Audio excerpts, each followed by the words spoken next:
Hi friends, எல்லாரும் எப்படி இருக்கீங்க? Welcome to my channel. வாங்க ஃபஸ்ட்டு விநாயகரை வேண்டிக்கிட்டு வினைகள் தீர்ப்பவனே விநாயகன். இவங்க பார்த்தீங்கன்னா, நான் திருச்செந்தூர்லேருந்து வாங்கிட்டு வந்த முருகருங்க.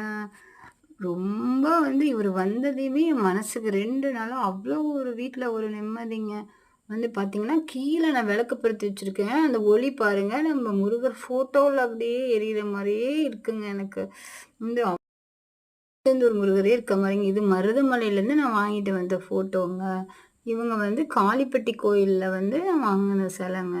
அப்புறம் எங்க குலதெய்வம் செல்லியம்மன். அவங்களையும் நல்லா வேண்டிக்கிட்டு, இன்னைக்கு பிரதோஷம். அதனால சிவனையும் நான் மனசார வேண்டிக்கிட்டுங்க, கோயிலுக்கு போலான்னு நெனச்சேன். ஆனா போக முடியல. அதனால வீட்லயே சிவனையும் கும்பிட்டுட்டேங்க. கும்பிட்டுட்டு எல்லா சாமியும் வழிபட்டுட்டு, இதுக்கப்புறம் தாங்க வேலைய பார்க்கணும். தேங்க் யூ வாட்சிங்.